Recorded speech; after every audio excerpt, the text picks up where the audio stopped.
I get a little weepy thinking about some of the good people who were in Mastodon for a bit, but for whatever reason ended up back at Twitter. Like I could put together like a montage of their avatar images with some. Who can't say where the love goes?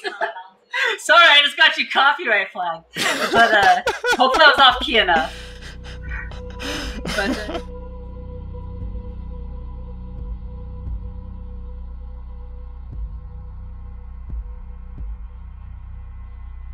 Welcome to the Nothing But the Toot Halloween Spooktacular, my inscrutable holiday special.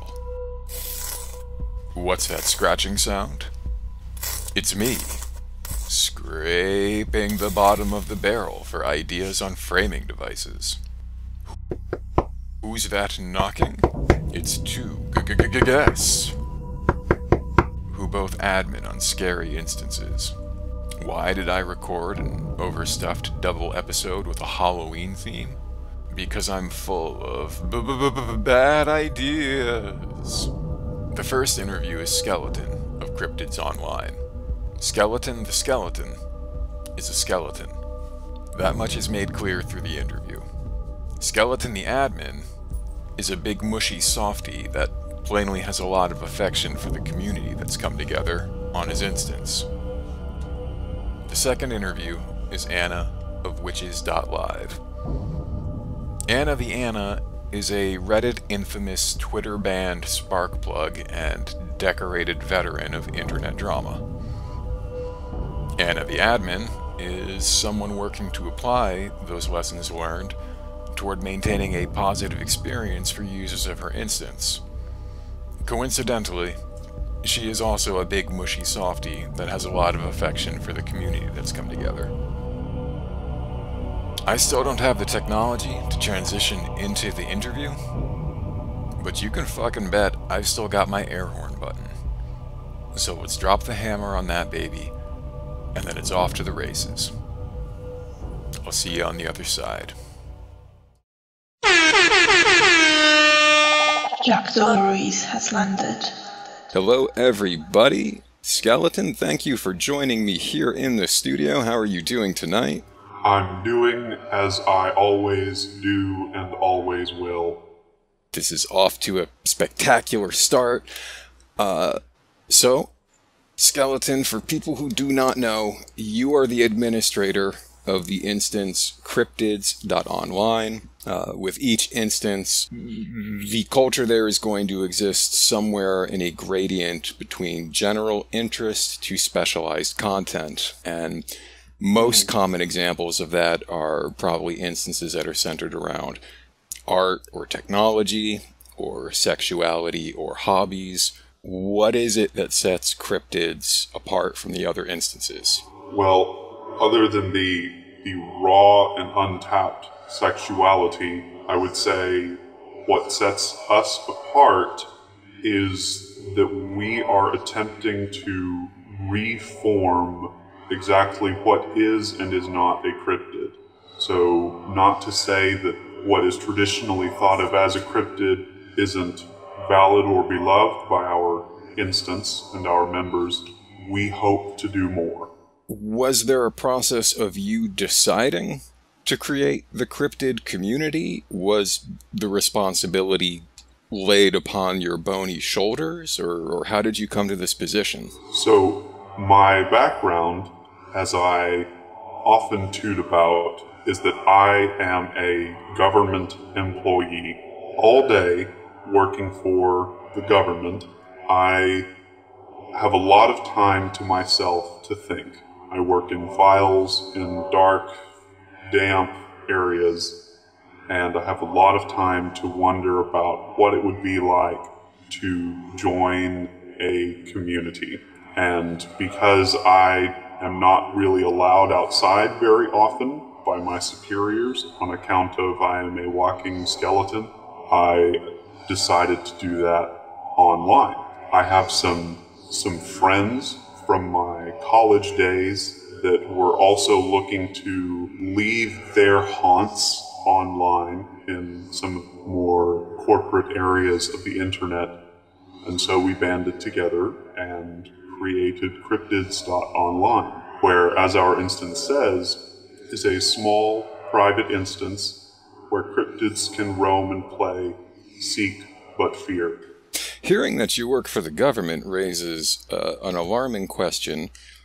The thing I have frequently heard is that government jobs are what they are. They're not glamorous, but they do have excellent benefits. As an eternal member of the undead, are you even going to retire and get to collect on that pension? Absolutely. I, like any other employee, look very much forward to the day of retirement where I can return to my swamp and slowly pursue my interests in other things and not have to work on files from 8 to 5. The primary reason that I am not already retired with a large sum of funds is that I lost a great deal of it during the Great Recession of 2008. I had previously worked at Enron before that, so I chose to pursue a more stable sort of income, and hopefully choosing the city of Houston won't come with any, shall we say, floodwaters in the next 40 to 50 years. That's fascinating. I don't know much about 2008 or Enron. I do recall seeing a documentary made with the effusive title, The Smartest Guys in the Room, so I presume something very positive and good happened there, and I haven't really given it much of a second thought. That's probably for the best. You put a bunch of smart guys in a room, and what's going to happen? So, you had mentioned cryptids being a closed community. I think people can go to some instances and hit the ground running, making an account there.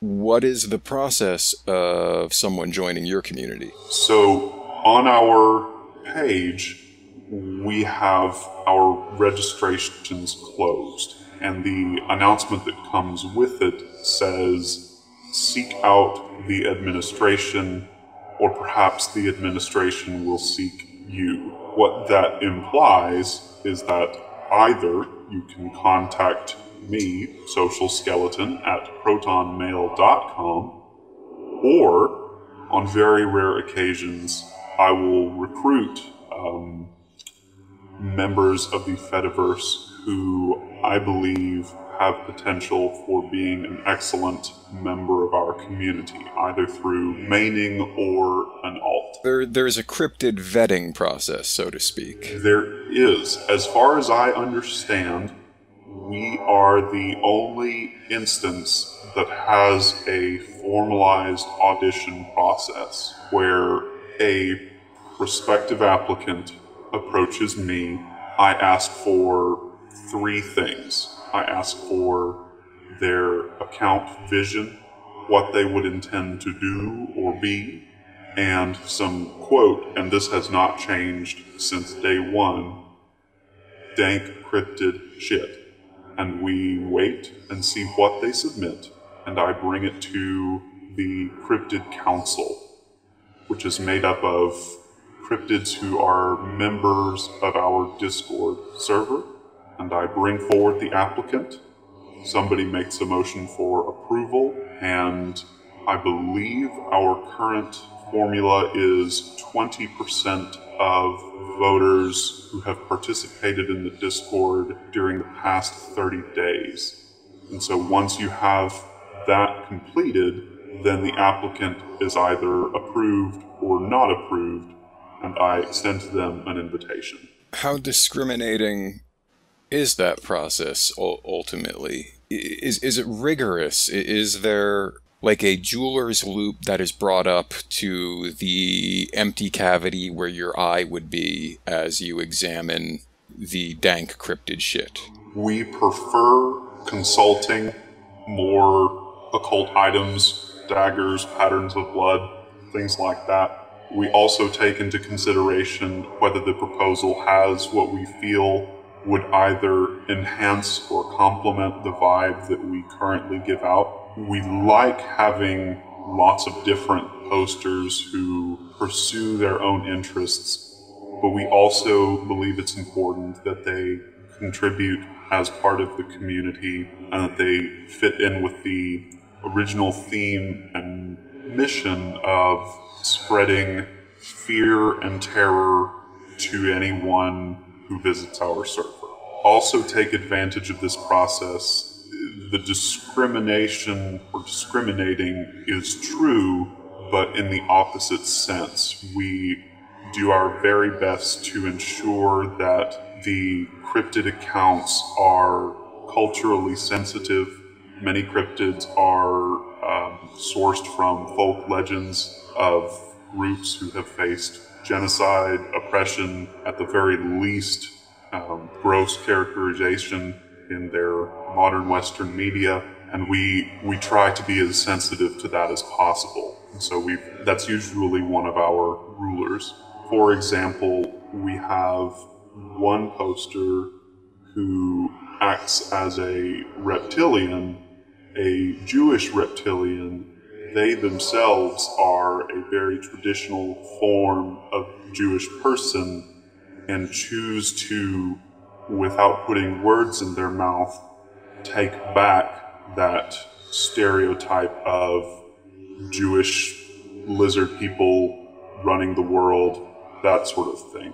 So obviously we felt that that was appropriate and in some ways revolutionary, whereas somebody who was not Jewish, if they proposed doing something like that, it would set off some fairly serious alarm bells in the applicant council, and we would likely, usually I would not bring it to the applicant council for a vote. I tend to have a fairly strong chairman's hand, but should it come to a vote, it never passes.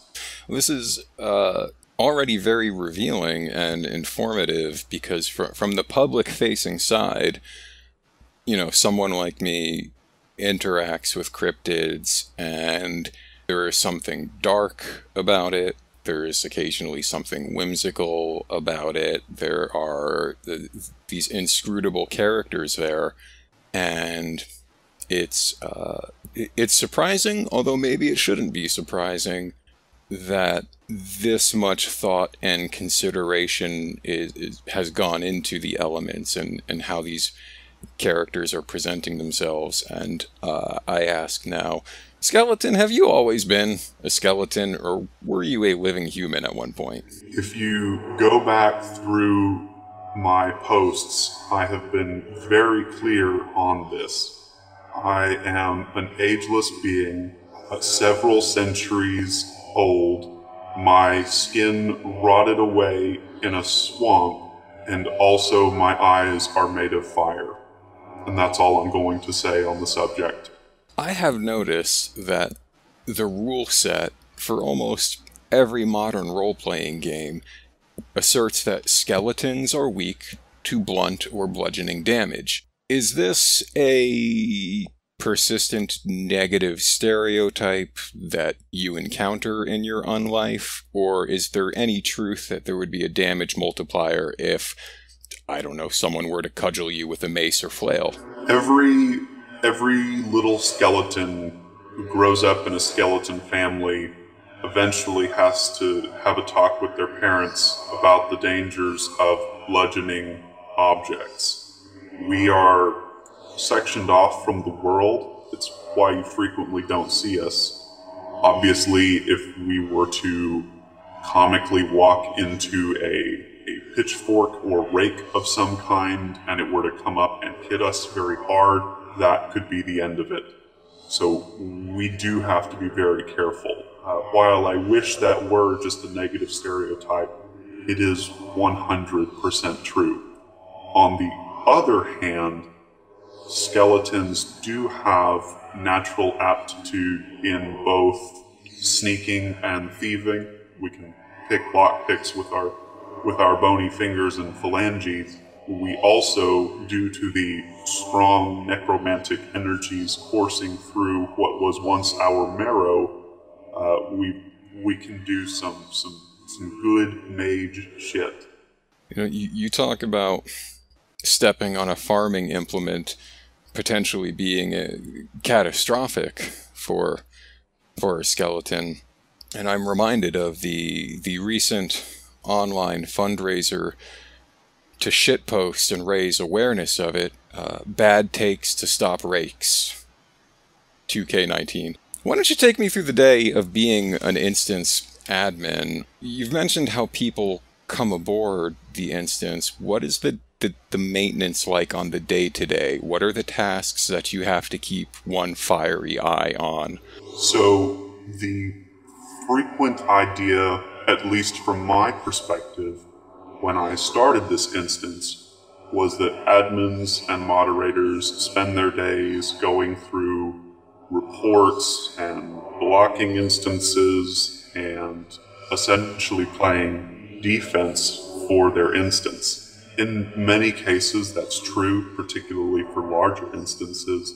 For my instance, cryptids.online, that has not really been the case. I think because of the extremely stringent processes we have for new members, I very rarely get a report that holds very much merit.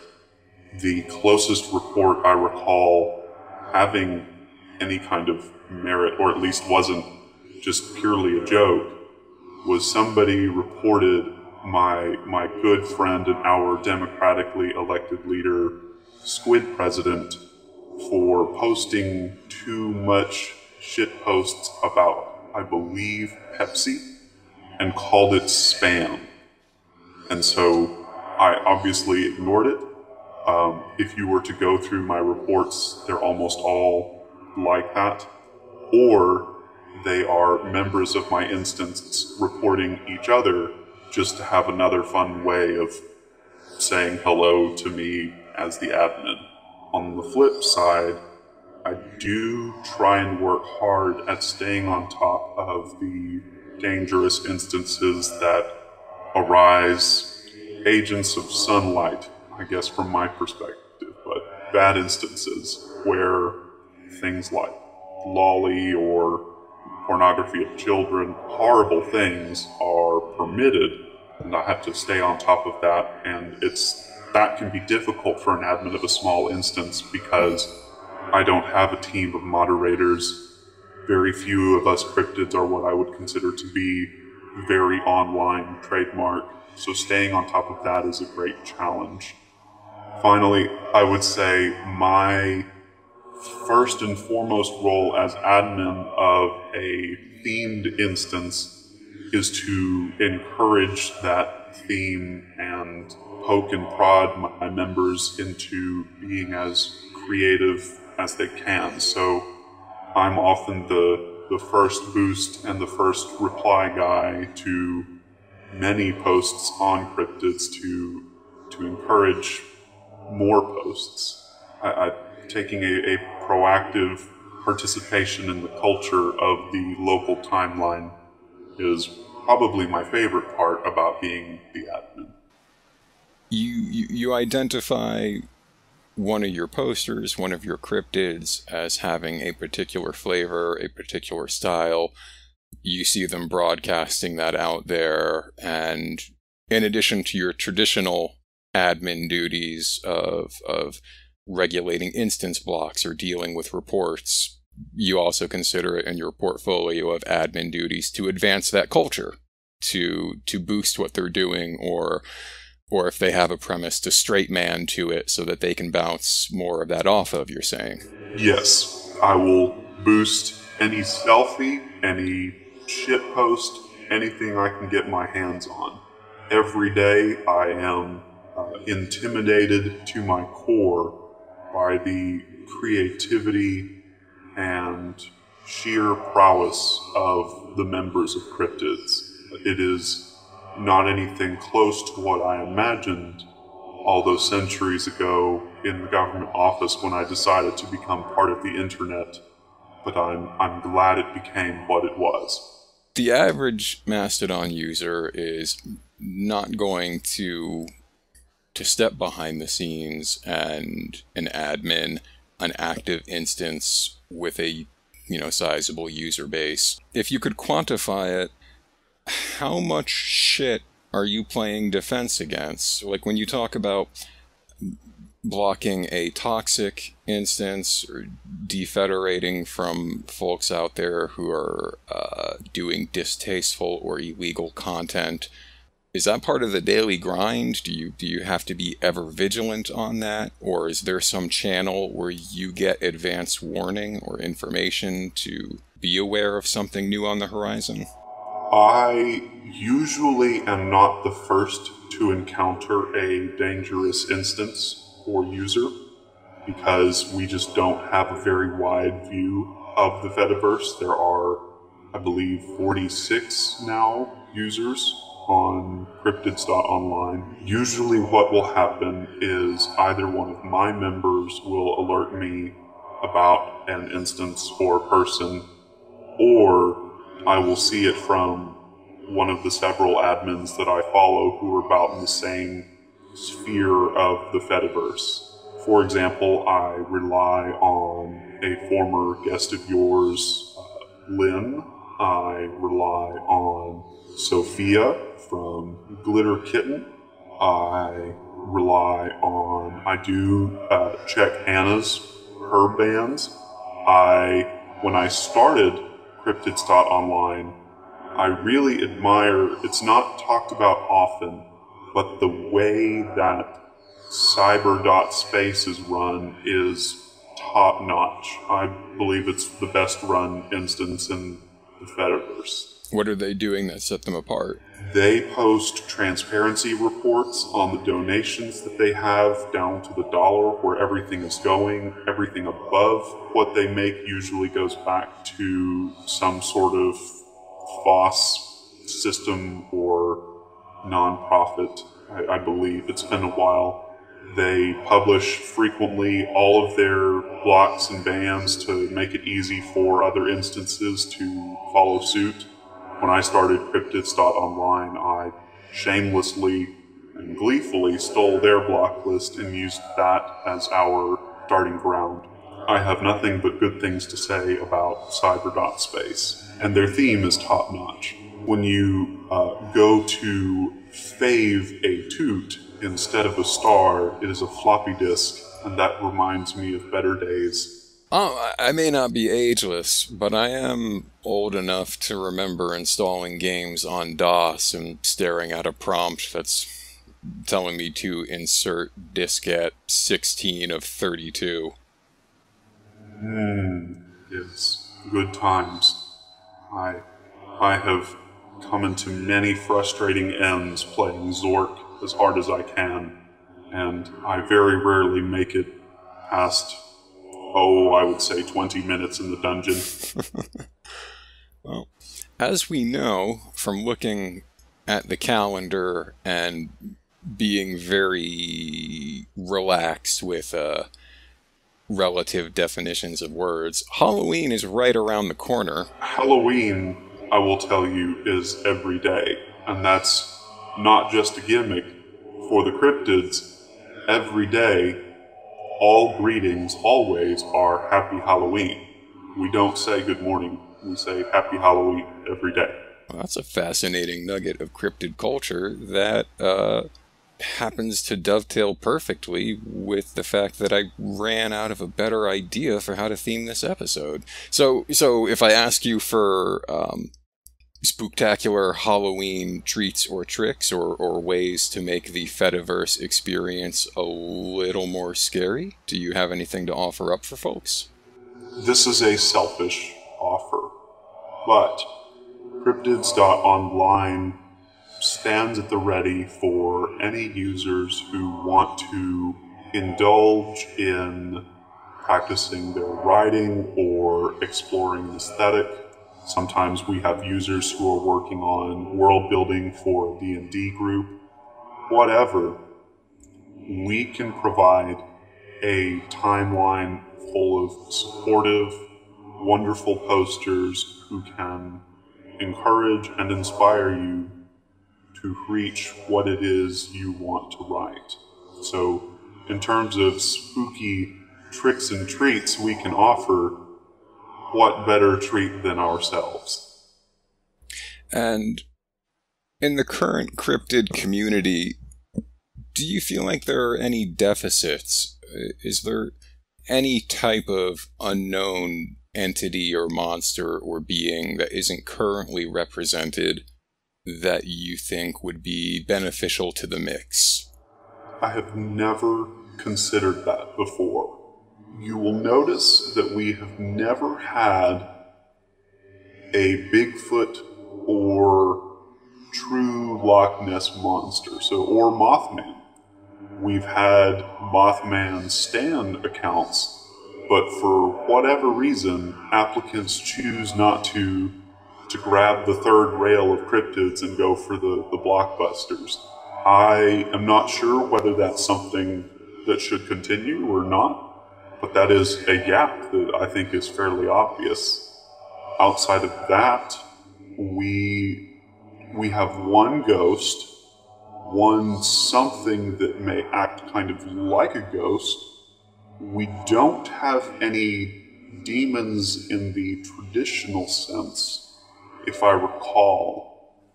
We have a good abundance of eldritch horrors. Ridley comes to mind, the Cambrian Druid. Lobster is excellent, but I would say probably more demonic presences are requested, should applicants be considering. I've noticed through the course of the interview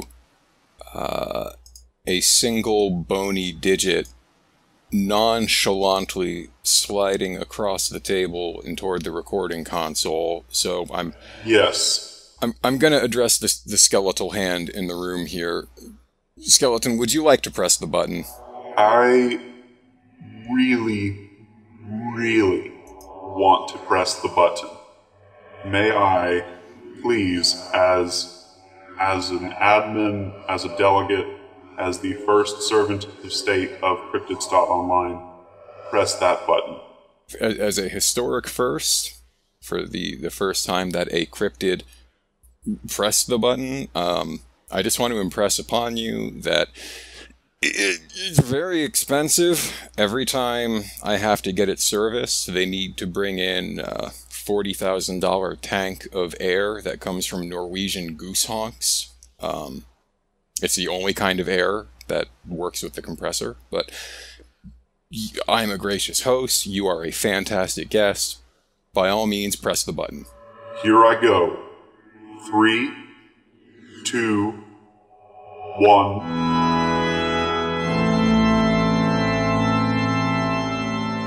Skeleton is a skeleton. Well, I would say that is the shaded area of a Venn diagram with circles labeled terrifying and redundant. And I think just a sprinkle of inspiring and meditative. Skeleton, we are going to take a commercial, and then we will come back and chat a little bit more. Everyone, we'll see you in just a moment. Got a short one today, folks. Show's already too long. Today's commercial is for Facebook, a social network that's not just for college students anymore. When you want to see awful racist memes posted by your uncle, choose Facebook. Alright, back to the show. Everyone, welcome back to Nothing But the Toot. We are talking with Skeleton, the admin of Cryptids.online. Skeleton, how are you doing? I am still doing as I always do and always will, Jackdaw. You explained to me earlier the vetting process for potential incoming cryptids joining the instance. What I want to do is pose a series of hypothetical cryptids to you to get a sense of if they would make the cut or not. But my understanding is that since you do this through a consensus process, you would have to be able to make contact with the council from here in the studio. Is that possible?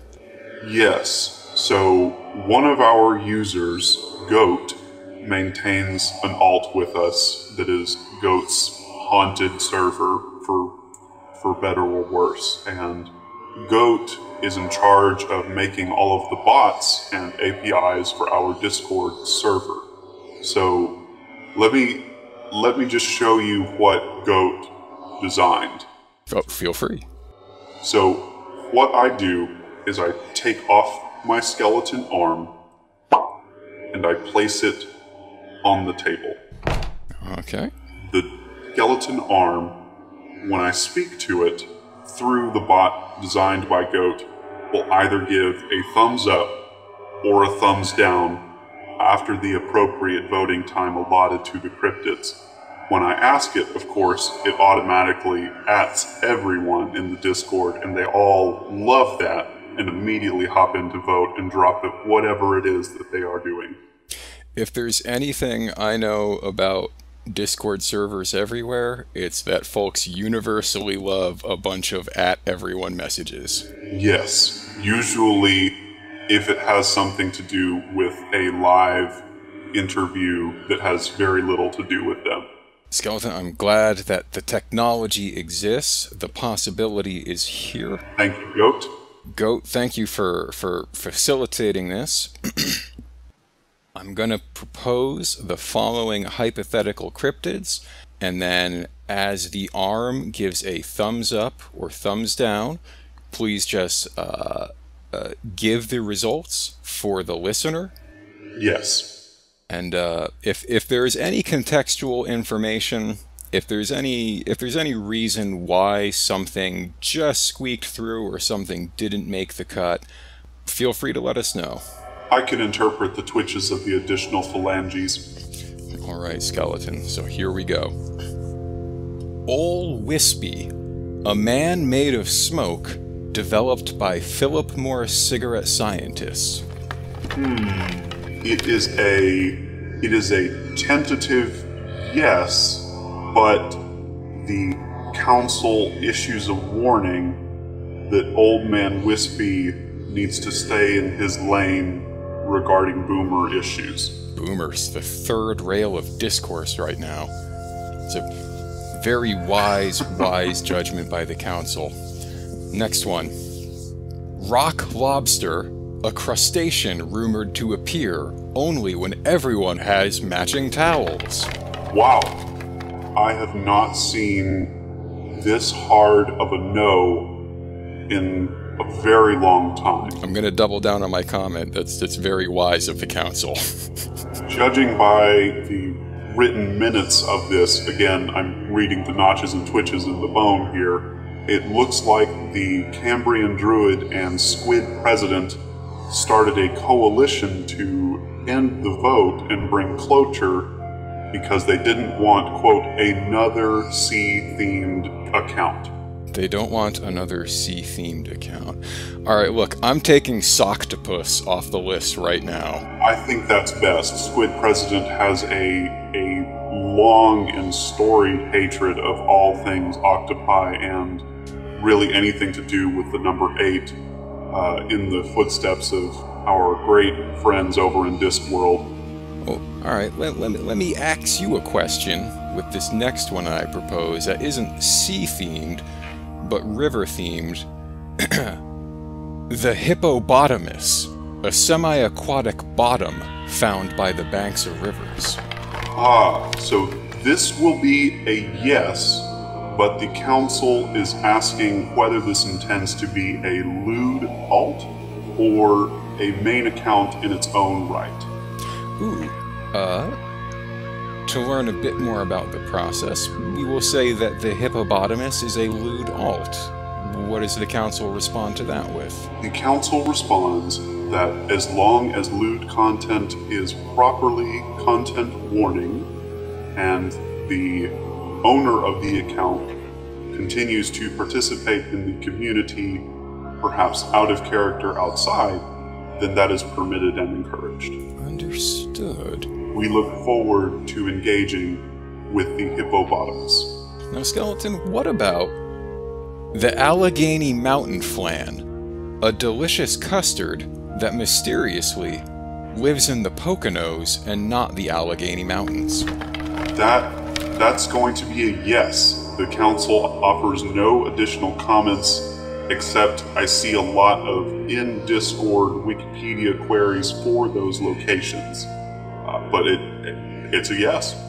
This one is a little less hypothetical, a little more based in fact.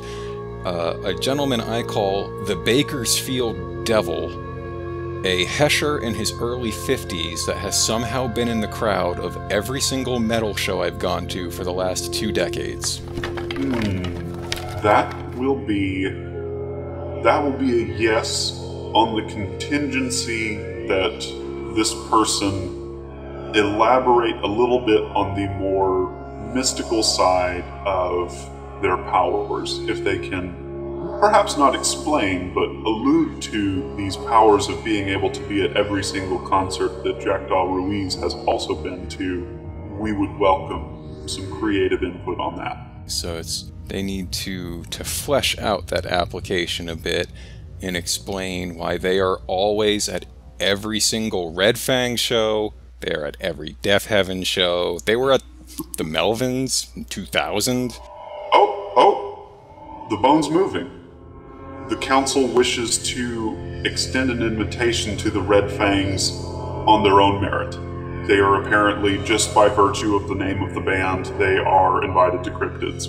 I can't say it enough, but the council's very smart. Red Fang is one of Portland's greatest gifts to music of the last decade or so. Next proposed cryptid, regular horse. A regular horse. The cryptids commend the horse for its bravery and its beauty and its natural prowess, but recommends, in addition to a denial of the application, recommends that regular horse go apply with Jorts.horse, where perhaps they will be with some more like-minded folks. Understood. I'll try this one on for size. Koala Monger, a shadowy entity that mongers koalas.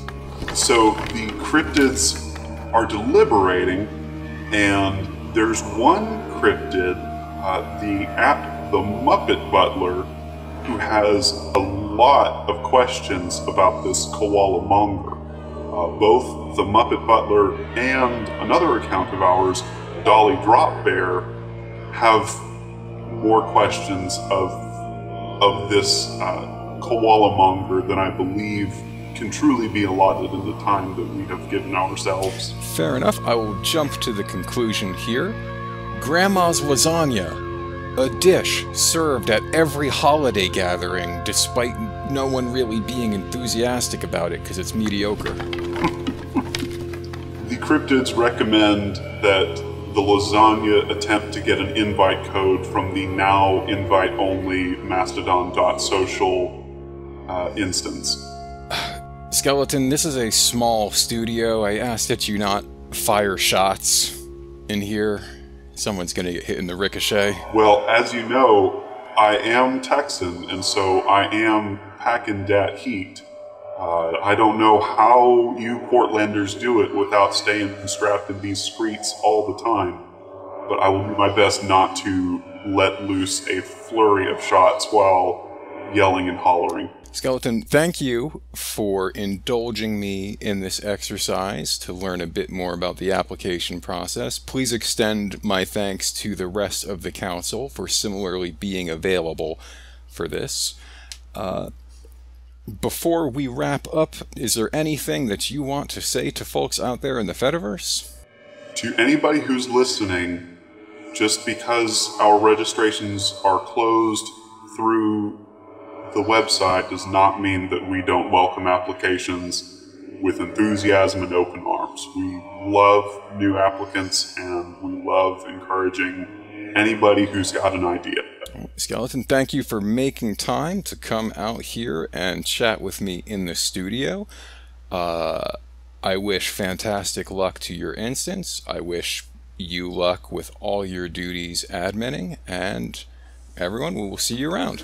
Thank you very much, Jackdaw. That was Skeleton of Cryptids Online, encouraging, nay, daring and challenging you to give form to the shadowy and mysterious creatures of your imagination and create social networking accounts for them on the instance. The next guest is Anna. The interview has a similar theme in how my questions come from a procedural angle, and Anna's answers emphasize her work to try and foster community are equally as important as any technical matter. 2 notes. The first, that the segment runs long because we also end up spending time discussing Anna's foray into setting up a Pleroma instance to get first-hand experience on the platform. The second is that the audio is a little rough because of some issues during the record, but in the spirit of the Halloween special, we've channeled a fuck ton of necromantic energy to boost and compress the audio back to life. It's not train wreck bad, but I could be happier with it. Still, Anna is someone who's been through a number of positive and negative experiences through online social platforms. Between her past history and her current curiosities, she has a lot to say. It was educational to chat with her and let her say all of it. I'll catch you somewhere around the end of the show, but for now... Jack Stories has landed. Alright, everybody, we are chatting with Anna of witches.live.live. Is there a correct way to go about that? Yes, it's pronounced witches.live. I don't know, this joke doesn't work in audio, so it could be pronounced either way. I can't say it one way or another. We'll find some way to get through the interview and clarify on the mystery of your instance in some respects, and leave the mystery intact or only amplify it in other respects. But Anna, thanks for coming by the studio.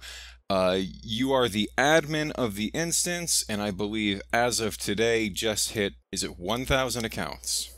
Yeah, we hit 1,000. I surprised and honored. I started this thing. I'm like, oh, it's based on this other instance, and maybe we'll get to that a bit later. But I was like, oh, if we ever get 666 users or something like that, I want to put a thing on it so that there's some sort of limit on registrations. No way I could handle that many people, but it's turning out well, and I don't want to keep anybody out who wants to be here. It's really fun running this. I enjoy the space that I've created for everybody, and my server hasn't caught on fire somehow yet, so... Is it you by your lonesome, or do you have a coven of mods working with you to keep the peace? So I do all the technical stuff. I'm the only one with the login to the server, so as far as running it, doing maintenance updates, that's pretty much all on me, but I do have... Bad Wrong Fun and Berserk X, who are my faithful, I guess they're co-admins technically. I wanted them to have access to things like adding an emoji and things like that. So you have to be an admin. So they're my co-admins, they help make decisions, and they're great. Basically just people that I knew from my Discord and I do a game Twitch stream and stuff like that. Bad Wrong Fun especially was really into... someone who shared the dream of bringing back the old witches.town, but in a way we wanted to, and on our own terms so that it wouldn't just shut down. Both great admins. I can't say enough how much I appreciate what they did. And how long have you been running there? That's a good question. I started it around, when the big Twitter migration happened. There was a few months there where, there's that whole fever dream that we all had. I don't know if you've heard of this instance called bofa.lol. Have you heard of that? I've been advised not to speak about bofa.lol until it's absolutely certain there's no pending litigation. Yeah, we're over on the occult side of things, we're still doing some scrying, we're doing some divinations to just figure out what happened there. Was it a fever dream? Did it actually happen? The results are still inconclusive, but in this fever dream, at least, I was very active on that. But I was like, yeah, I really miss that the Witches Town that I used to hang out on, and it had this cute theme, and I was like, yeah, I really want that back. And so I set it up, but then kept posting on Bofa because that was kind of the cool place to be. But then, things happened, and it's like, all right, well, want to join my witch instance? I promise I will keep it up probably longer than anybody will ever want to use it. So In the months that you've been running there, what kind of culture, what kind of user base has come together? First of all, I'd like to say that we're definitely not a cult. We Because all reputable organizations put that front and center. They announce it loudly and repeatedly. Yeah, not a cult. I am not the leader of a cult. We're just a bunch of, mostly gay girls, plenty of NBs, and some people who don't identify as female or non-binary in any way. I think they're called males. I don't know. But there are a few of those around. And we just have a good time. There's a really great energy there. Learning about each other. I think the biggest misconception I have to battle a lot is, I really like it, but I don't know anything about witchcraft. I'm not witchy enough, and I'm the queen fake witch. I do not know a lot about the occult. I've learned a lot from doing this, and it's great. If you want to hang out with a bunch of witches, you are welcome. It's right there. It's rule number 1. So. You've been successful with just having open registration and kind of the word of mouth that brings people in? I mean, that's been pretty much it. I mean, of course, especially when certain other large instances that may or may not have existed blinked out of existence, I was like, hey, if anybody wants to join my witch instance that I promise I will keep up running. I've kept a lot of things running long past their prime, so if anything, I could promise that I'm not just going to shut down one day because my ego got bruised. We've kind of established what you were doing presently. To work back from there, how did you end up in the Fediverse? Long time ago. It was sometime in 2016, I know, because I found some of my old posts from then. And to be kind of brutally honest, it was a little bit boring. I mean, it was a cool experiment, and we all knew Twitter was a dumpster fire, but we didn't really get it then. But it's like, oh, this is pretty cool, this is neat. It'd be cool if people used it, but they don't. At the time, it was following like 4,000 people on Twitter. I could just launch it up all the time. And there's this endless stream of people yelling about things. It's really entertaining. So it was hard to go from that to, there's a bunch of posts about Linux, and it's kind of slow. No good conflicts, nothing like that. But I was like, this is really cool. I kind of hope it takes off, because now, of course, we've seen how cool the Fediverse is, how cool Mastodon and Pleroma and all these... and this key even is becoming a thing. There's this really cool way to engage with each other and a microblogging kind of thing. And it's way more fun when it's not a bunch of corporations trying to give us brainworms. So it's like, I see the potential, but it's going to be hard to get people using this. Then Jack banned everybody, and everybody showed up. It's been a lot of fun since. I'm glad it's been such a huge hit. I know that my mental health has improved considerably after not having Twitter try to infest me with brainworms all day and get me to care about whatever news cycle junk everyone's screaming about, and actually get to know people, run my own server, don't look at ads all the time, don't have my information harvested through my nose and sold to the lowest bidder. To parse that a bit more, how jokey and how sincere is that statement? Like, do you actually feel less of that online-induced anxiety, or? Absolutely. I didn't realize, I always thought when I was on Twitter that, I know it's kind of bad, but I don't let it get to me. Like, the advertising isn't really that effective. Yeah, it's a way for me to let my id go wild and yell at people and engage in drama and all this. But it was really not healthy. But of course the Fediverse has its drama, but it's not done in the cynical way to drive engagement so the Jack gets more users so that he can sell more shit to investors. It's about, we have drama because we all like each other. and we're all trying to feel out the boundaries of a community that is only bound to each other and not to some platform that doesn't care about us at all. So as the admin of an instance, you are in a role where you might not just be a participant in drama, but you have to adjudicate over it or prevent it or keep an eye out for it. Being an admin and doing this kind of thing is a lot more than, oh, look, here's the report queue. Let's, handle these reports. Let's ban people. In fact, I go days without a report, but that's not really my position. I mean, for whatever it's worth, there's a lot of people who follow me now, who listen to me, and I know that I have to...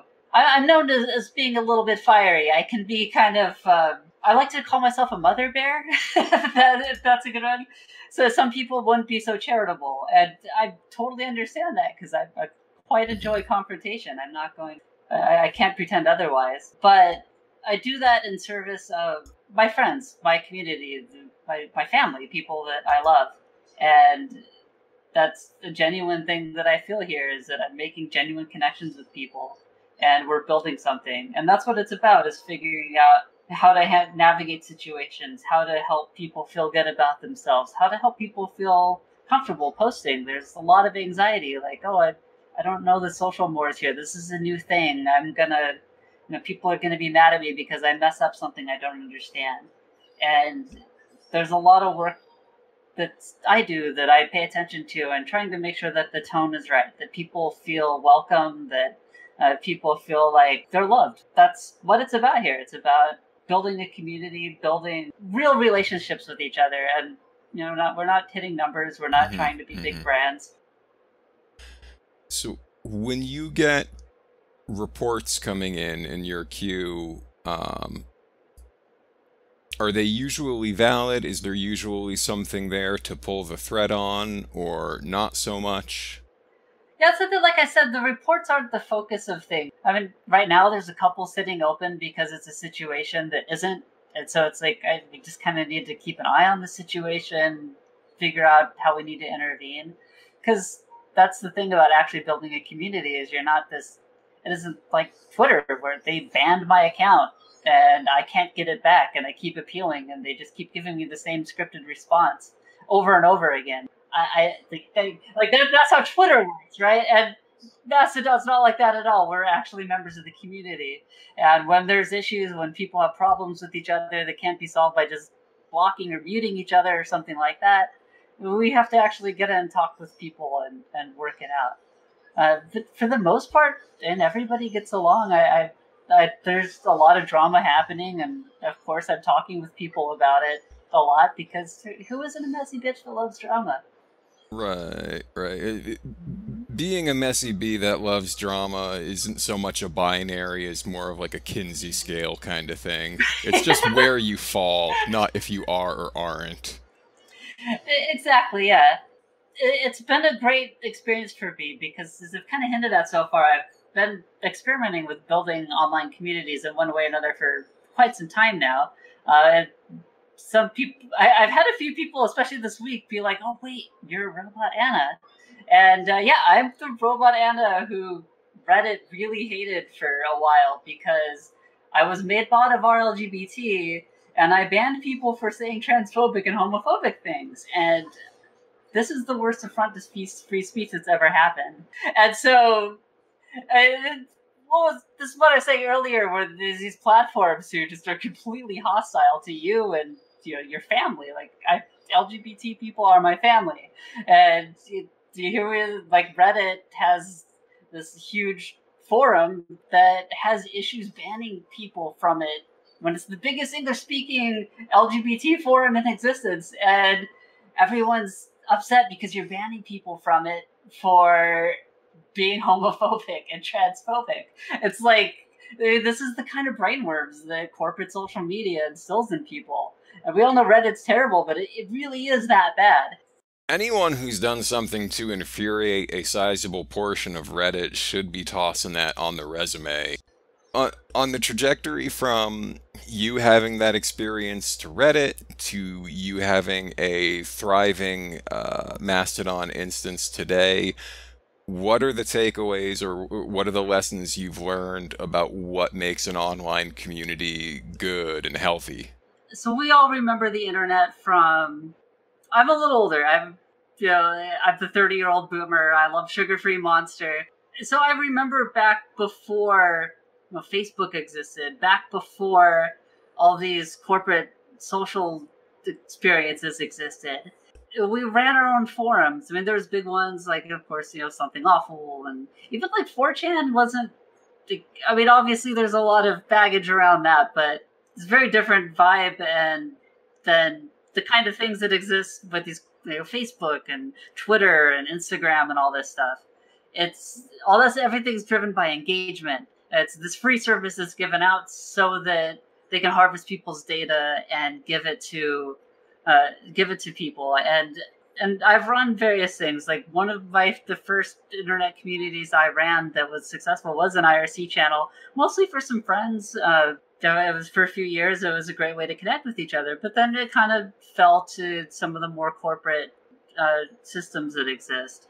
Ended up going to like Reddit, which I knew was terrible, but I always kind of enjoyed messing with people who are cruel to other people. I like to turn things around on them a lot. And I did that a lot. I did that on Facebook for a while with like anti-gay groups. I did that. I mean, that was kind of how I got my thing that I had going on Twitter, was that I just like to dunk on people. Twitter was this lawless hell zone. Like now everybody gets banned for all kinds of weird things, but it was this lawless hell zone. And I was taking advantage of that to be like, all right, well, if people can be assholes and dunk on people who are vulnerable, I'm going to turn around and do that to them.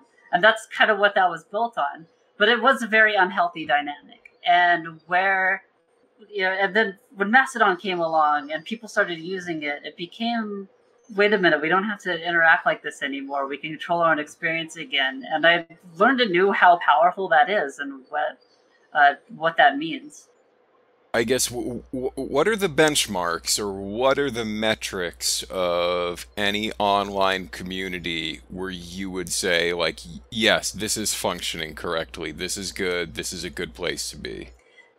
I think where that is functioning correctly is when you actually have a community that runs itself, a self-sustaining, it controls its own boundaries, it knows what it needs. It responds to the needs of what the people there need. It is interested in the welfare of each other. It's a mutual aid. There's just helping each other and being there for each other in a way that the corporate social media robbed our experience of that. We just kind of were on this thing run by somebody else who had other goals in mind. Like the whole point of Facebook isn't to make you happy.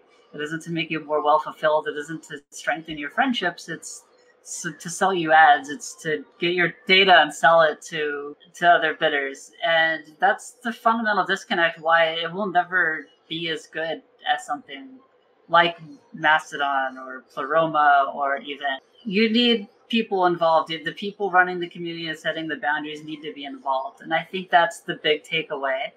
And that's where, even on corporate social media, that's where the communities that are more successful. Reddit says, I could say a lot about that, but it was the well-defined boundaries of the lawless hell zone of Reddit. They're famous for banning anybody who really wasn't on board with what Reddit says was doing.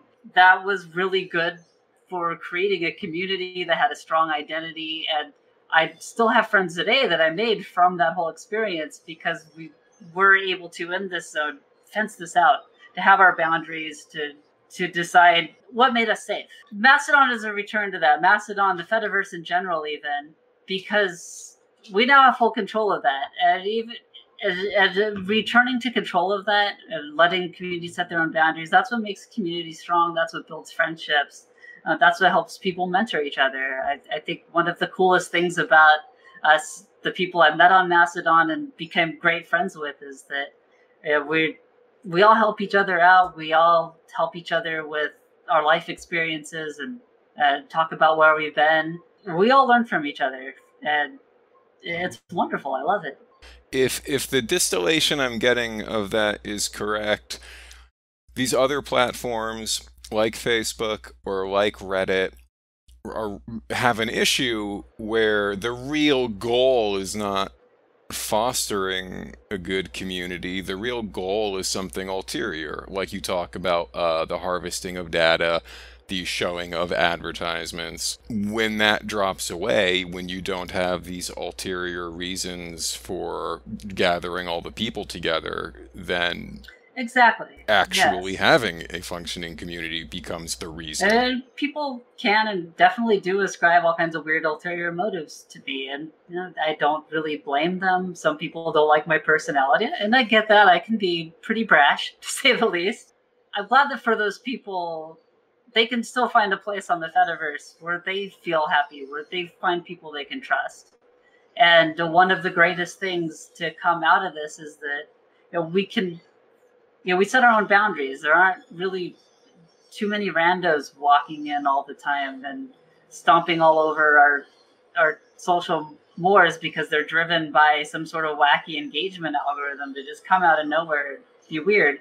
I mentioned Pleroma a few times in this interview. Right, and you have a bit of an experiment starting up there, don't you?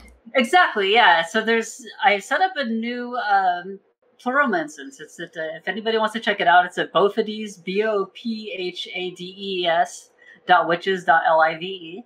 And I want to check out Pleroma.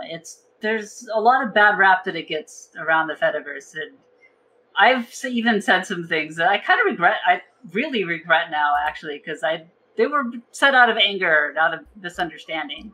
One of the ways I have constantly heard Pleroma build is being agile and being simple. So for getting it installed and running, how easy was the process? In that case, I kind of chose hard mode, uh, a little bit for the memes rather than just using a Debian-based system. So there's different one. Debian is kind of one of the more popular, easy ones to get going, and so I want to do Arch Linux, which is notoriously bare bones, and you kind of have to do a lot more stuff yourself. But I wanted to do this the hard way, so I had to figure out how to use Arch Linux. Last time I used it was about 15 minutes on a virtual machine before I gave up, like 5 years ago. And but there's plenty of helpful people out there. I'm typing pacman dot dash s and then the name of the package I want to install. Nothing's happening. It's giving me all these errors. I'm like, no, you have to do pacman dash syd or I forget what it is offhand. And people know about this stuff and they're passionate and they're willing to help out. And I got it running. I think I had it running, within the space of an evening, and kind of got it actually configured and working pretty well the next evening. It really wasn't that hard. As someone coming from a Linux background, the meme is that you can just plug a Raspberry Pi into your home network and self-host your own Pleroma, and that's not wrong.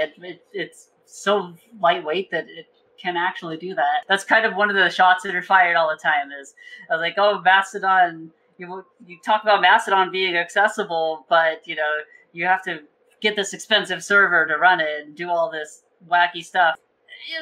It's a fair point. I think I love Mastodon personally. I think it's great. It's a lot more ready, I think, for prime time in a lot of ways than Pleroma is. So maybe Mastodon has a bit more polish, but what I keep hearing about the ease of running is accurate from what you're seeing so far. It's really easy to get up and running, but adminning it at the moment is a little more tricky. Like, if you want something like Mastodon, I installed Mastodon, I don't know anything about the ActivityPub protocol, still didn't really months later, and I just had it running. But Pleroma's not there yet. They're working on like an admin, they call it admin FE, admin front end, so that some of these admin commands that you currently have to go back and log into the server, go to the command line, type these commands. They're working on making it so that you can actually do this from a front end. It's not too terribly difficult, but you do have to spend a little time digging up the documentation. But as I said, Pleroma is still very much a work in progress, and even though it is, I'm still rather impressed by it. So now that you've got it up for a couple of days, what's the initial experience like? So there's kind of two sides of this, right? So on one hand, I wanted to know about the technical experience of running it, but there's a lot of discourse about Pleroma. There's the interview with Lynn, especially there. You touched on this, how a lot of people think Pleroma is this Nazi software for Nazis, and that it just brings all these Nazis to the Fediverse, and that's a really unfair characterization. As Lynn mentioned, I agree with her there. That's not quite it. I also mentioned earlier that I said some things in anger that I kind of regret now. And one of those was that I found out that if you go to Free Speech Extremist, which is a rather infamous Pleroma instance, because it's exactly what it says on the tin, if you go there, you look around enough, you can find my Anna, which is the LIVE profile. You see almost all of the posts I've made. I've had that instance blocked since the second I heard about it. Mm-hmm. And at first I was really mad. I thought that, oh my gosh, here this Pleroma software is set up to just sort of like passively surveil everything, and it was made maliciously to try to spy on people or something like, kind of stuff like that. It kind of said some mean things to some people who kind of took that personally. And if you're listening for whatever reason, you probably hate me to block me. But if you are listening, I really am sorry. And the truth of the matter is that ActivityPub is a very leaky protocol. And anybody who's not familiar kind of would, you just kind of know Mastodon is the thing that you go to. There's a lot going on there. You have Mastodon, but that runs on top of a protocol called ActivityPub. And ActivityPub's kind of like HTTP. For like when you go to a web page, I'm sure everybody's aware that it's this long plain text document that has all these tags and codes and things like that tell your web browser, here's how you display this page. And ActivityPub's like that, but instead it's, here's this message. It's intended for this audience, for this person. I haven't actually dug into the spec too deeply, but it's pretty flexible. It's meant to be something that lets you run social networks and have them be federated and talk to each other. And it's typical kind of in the free software discourse. It was mostly designed by what I could only assume were cishet white dudes who really only think about the experience for themselves. One of the problems with ActivityPub is, say we're having a conversation. I'm talking to you on mastodon.social, and we're having a back and forth. And on my instance, I have blocked Free Speech Extremist, but Mastodon.social hasn't. It probably has, but just go with me here. So I'm having this conversation with you, but someone on Free Speech Extremist somehow gets wind of this conversation, or somebody boosts it, or something like that. They click on one of the toots that you've made that are in reply to me on witches, and what happens then is a request is sent. It's called a GET request to Mastodon.social. How that works is that Mastodon.social says, okay, you want to get the thread that this particular toot's involved in, so here's the whole thing. Here's all the statuses from everybody.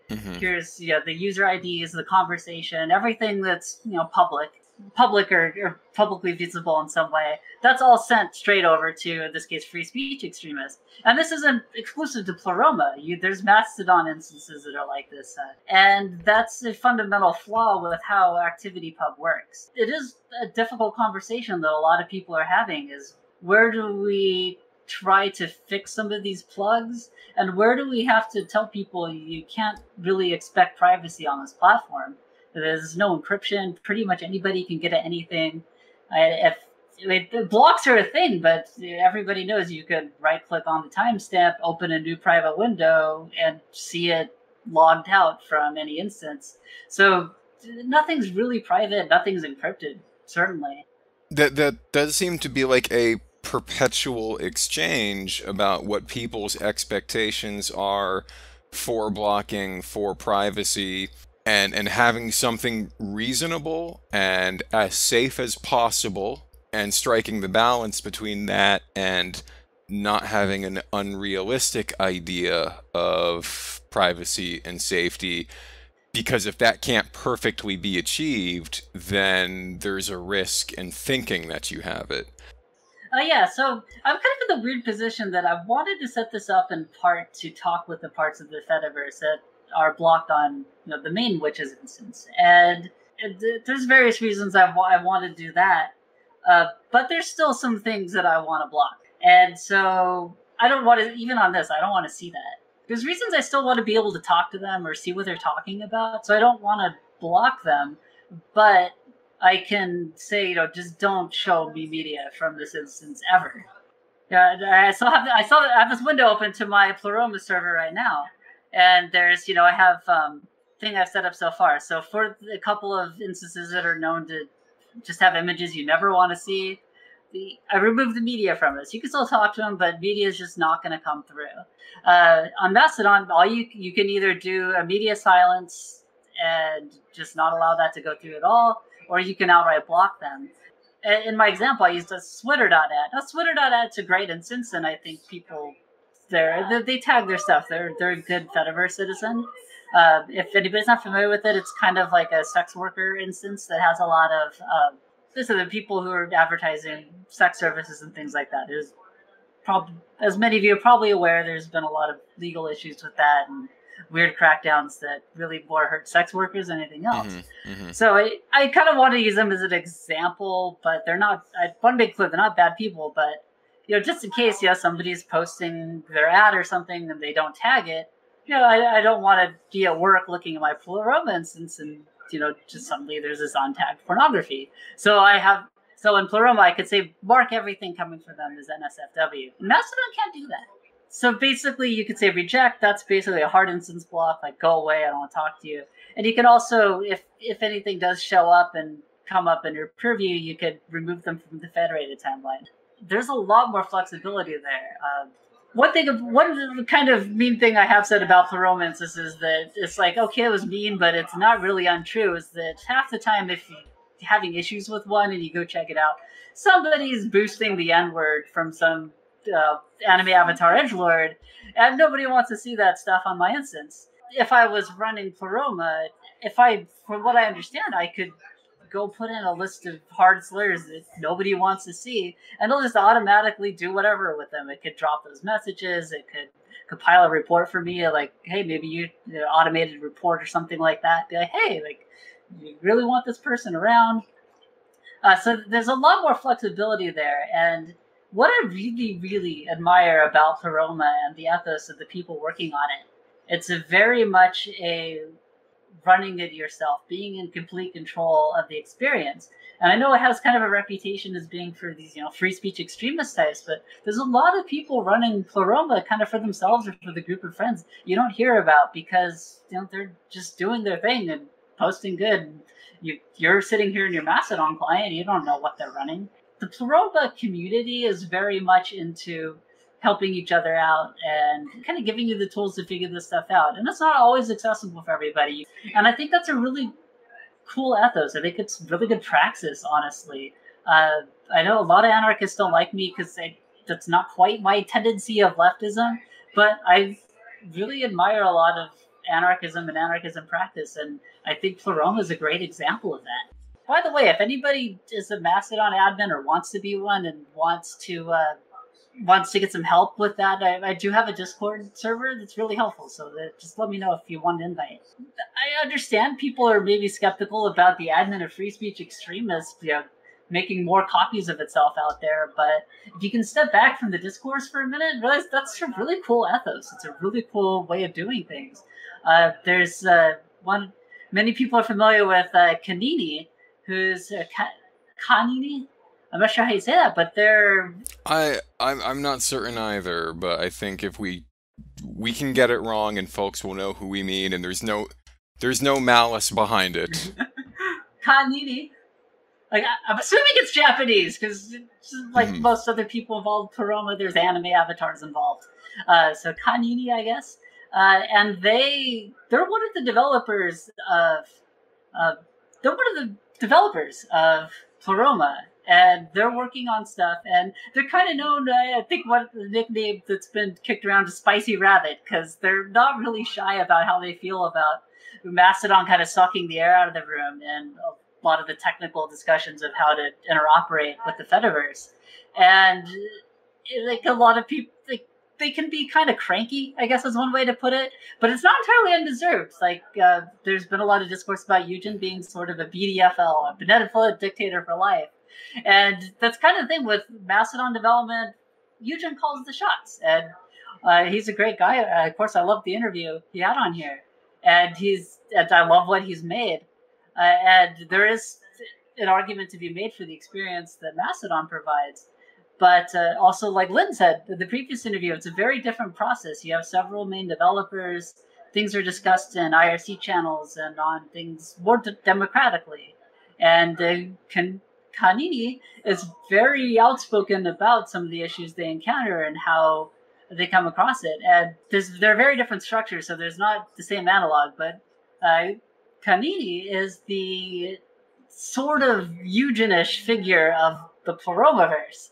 And they're out there telling people, if you want me to set up an instance for you, I will. I talk to them a lot. We have a lot of kind of unexpected things I'm finding in common, and I enjoy talking to them. I've never even got Eugen to fave a Toot saying something nice or sending a picture of my cats. So, hey, Eugen, what's up with that?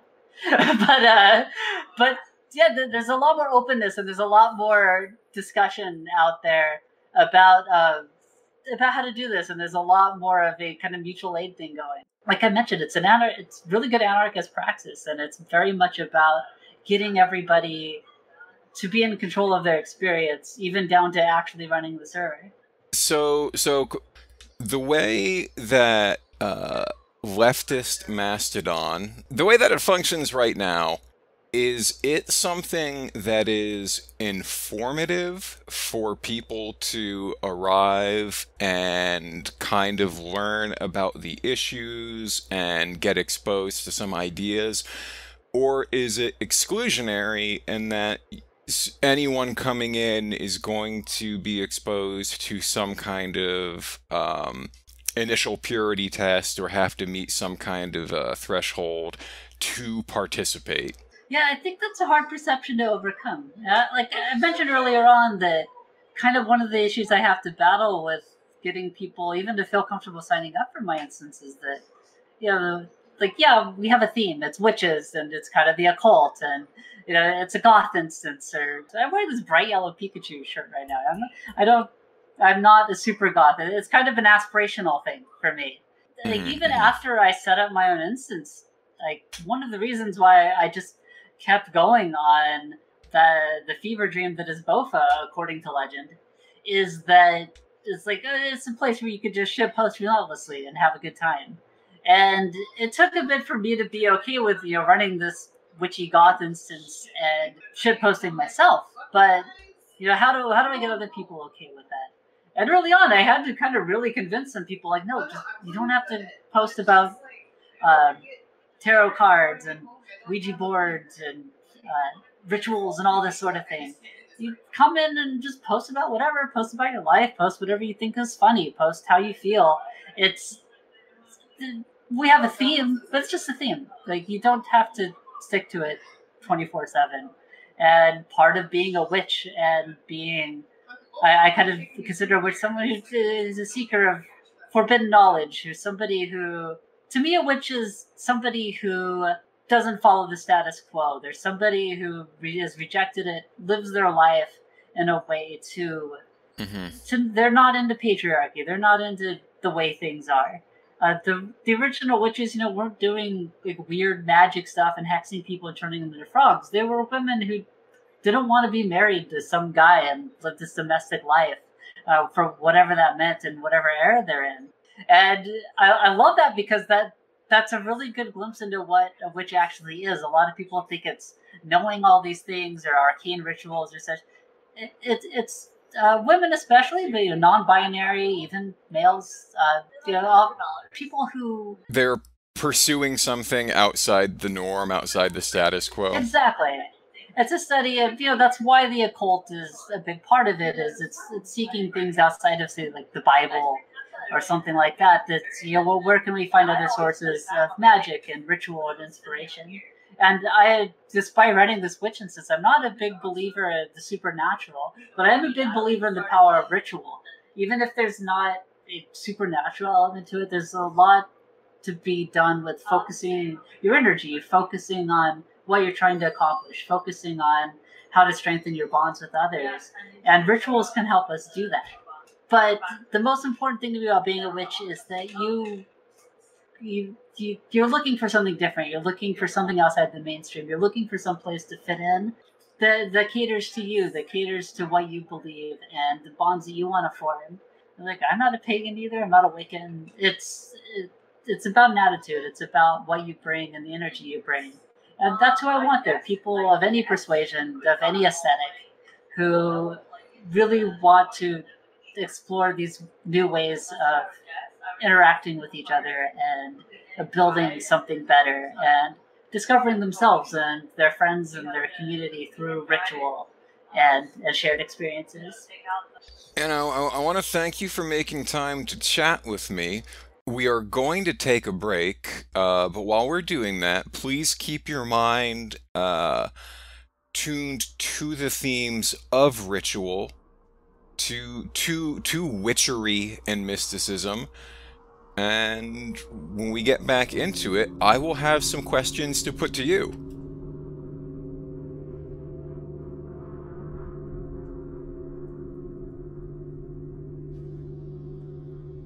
Hi, folks. The ostensible goal of this interview series, or the stated intention, if you will, has been to learn more about this platform through speaking with people. I think both interviews today helped flesh out the possibilities that exist to have very distinct and separate flavors across Fediverse instances. Also, the broader discussion with Anna really served to remind me that something fairly exciting is unfolding around us. There are some pretty gross and banal things happening in the tech industry right now. Ludicrous amounts of money are shuffling around in service of charlatans figuring out how to use current technology to reinvent services that already exist, and how phone apps can convert what used to be employees with jobs into underpaid contractors. It's a landscape where most of the attention is either focused on introducing you to new products or converting your demographic data into its own product.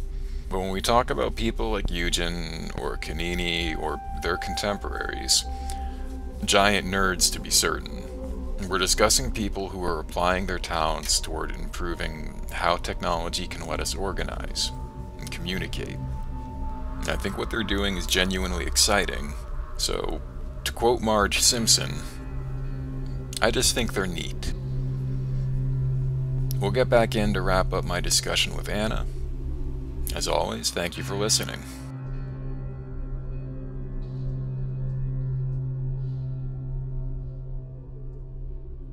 Welcome back, everybody. Nothing but the Toot, a Halloween extravaganza, a special episode. We're talking to Anna from witches.live. Anna, how you doing? Great. Having a great time talking so far. Though I'm a little nervous for this next part. I don't know what I'm supposed to study for. So you shouldn't be nervous. We're going to take advantage of your expertise here. We're gonna buy into the premise that I'm working out the rule set for a high fantasy role-playing game set in the Fediverse. Oh no! And because I'm a well-documented idiot as I'm doing this, and I'm working out the nuanced magic system, I've listed out a series of material components that are needed for spellcasting without actually determining what spells they resolve into. So since you do come from the witch's instance, since you are a creative individual who has acquired some knowledge on this, I am going to list off the material components, and you just tell me what spell they should result in. Okay, so this isn't a quiz. This is a creative writing exercise. You could choose to view it that way, or you could choose to view it that there is an objective answer that is correct depending on it. Well, I think we already went over my philosophy on this. There's no right answers in witchcraft, so I think we're going to have fun with this one. I am going to start listing some devious spell components. A vial of brackish water, 1 black opal, and dust from the gravesite of Bofa.lol. Oh. Anna, what is that spell? Okay, so this spell is for if, say you want to promote peace and coexistence through the arts, you could use this spell, and this spell is the regents use to cast a spell that's known, it's a spell known as Cornarium Prophetium, and the stated intention of the spell is to promote peace and coexistence through the arts. So if you wanted to conjure up, say, a rap battle, in order to respond to the renewed violence in Gaza, you can organize a demonstration in New York City, attended by fewer than 50 people, and use the spell to condemn both Israel and Hamas's attacks on civilians. Alright, I'm telling you right now, if any of my player characters in the campaign cast that spell, I'm canceling them. Moving on. That's probably for the best. So, the next collection of material components, a clump of moss from yonder bog, a crude engraving of posted hog. Those two? Just those two. So that's how, that summons the reply guy. Like, if you need a reply guy for various reasons, like, you just have a really funny take, you have a really good take, like, There are situations where you would want to summon a reply guy. Yeah. But if you really want to summon a reply guy, this is what you would use. So sometimes you just really want somebody for a little attention and validation that you don't really want to do much more with. So this is how you get them to show up. Fair. Okay. This channels that energy and brings them to your timeline. Alright, so how about this next one? A bottle of ink, a clean sheet of parchment, and a hot take from a tanky. From a tanky, you said? Mm-hmm. So this is the, God damn it, you're gonna make me go here. This is how you summon a defense of the Democratic People's Republic of Korea. If you really especially want to get people who are diametrically opposed to the concept of tankies upset, you could just simply post something like, Kim Jong-il did nothing wrong, using this parchment, and you'll be canceled for days, and called all kinds of terrible things. I don't really recommend it, though. I've said much milder things than that, and still causing me issues to this day, so I don't cast this one. It's bad. It's bad news. It's just not a spell for beginners. No, I think even I consider myself an advanced spellcaster, and there's consequences that you don't want to. Just stay away from this one. Okay, so how about this next one? A can of Monster and a playlist of Nightcore music. That's how you summon me getting home and posting on Mastodon while driving.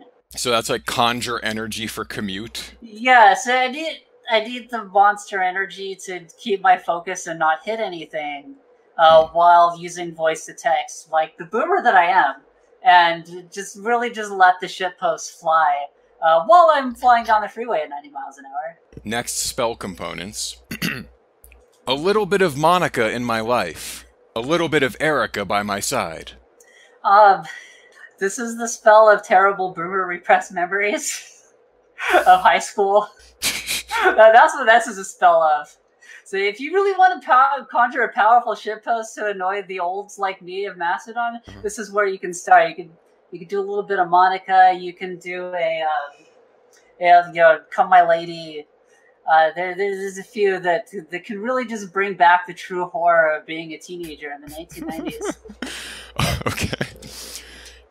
How about a red dragon scale, the wing of a bat, and the tail of a fursona?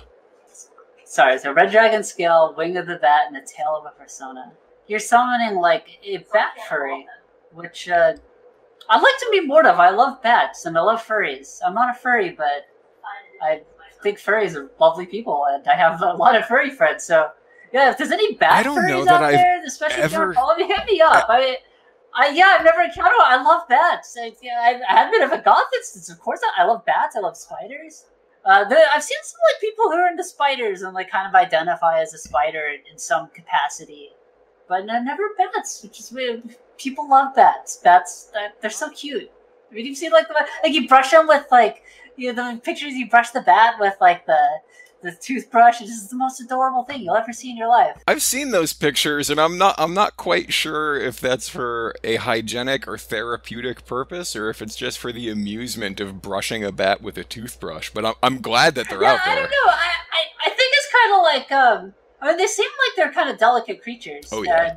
You can't really pet them with your finger. Like they're probably a little too small. But if you have like a little brush, I don't know. I'm trying to imagine being like a small little bat creature. It's like, hey, this like brushy thing on my head. This feels great. You know, like I can. That's what I think it is. I think it's like a way to pet a bat, just like their cat. Okay. Next list of components: dark chocolate, unsalted butter, sugar, 4 large eggs, and plain flour. I think this is how you bake a tribute for Hyane. There's as some of you may or may not know, my avatar is of Hyane from the visual novel Analog A Hate Story and Hate Plus. And Christian Love, go check it out. I think I still have a couple copies. If anybody can't afford it, wants to play it, hit me up. I will hook you up with this game that is wonderful. And Hyane did nothing wrong. I don't want to give away too much, but in Hate Plus, these regents are things that you have to use to progress the story. So, yeah, that's what that's for. Is if you're playing the best visual novel of all time, made by a game developer who at Christian Love at, I think she's on Mastodon.social. She has the Mastodon account that she actually responds to people there. She's responded to me. So definitely check that game out. It's great. There's a reason it's been... And once you play, you'll be like, that's why Anna's had her as her avatar for years now. This game changed my life. It's great. Go play it. It's a strong endorsement. I'm not a gamer, so it would be physically impossible for me to check it out. But if anyone else out there is, it sounds interesting. Yeah, it's, you don't have to say any gamer power words to advance, so that has a leg up over things like Fortnite. All right, and then the last one. A copper bowl of ram's blood and 3 drops of milk from Big Titty Alf. Oh god. Where do I even go with this one? I'm pretty sure this is how you summon Vape. If anybody out there who wasn't part of Fever Dream that was both at LOL, especially kind of the first week or two, it was kind of notorious for having these memes that would, like, every 2 hours there would be this completely new set of memes. And it's kind of started with a phone stoke that was the original kind of logo of the it kind of ended up becoming the logo for the instance. And then Big Titty Elf became the next thing, which was Elf with titties. Exactly what you'd expect to be. In fact, that emoticon is on witches.live because it's hilarious. Shout out to Extinct, who did the illustration on that. Extinct, I did not know that. Thank you, Extinct. It's brought me much mirth. And thank you for the feedback on these very, very powerful, very magical spells. Well, anytime. Is there anything you wanted to say from the platform? Is there anyone you wanted to shout out, or? Yeah, so first of all, I have to give a shout out to Bewitch Your Mind. Nadia, they told me that if I do not give them a shout out, that I would be in big trouble, and I fear their witch energy. Also, they're a very attractive person. I think everybody is really rooting for them and their girlfriend. Shout out to Nadia. Anna, thank you for coming by. Thank you for being generous with your time and chatting with me about your experience as the admin of Witches, your experience in the Fediverse. And everyone, thanks for listening. Have a good night. Have an enchanted evening.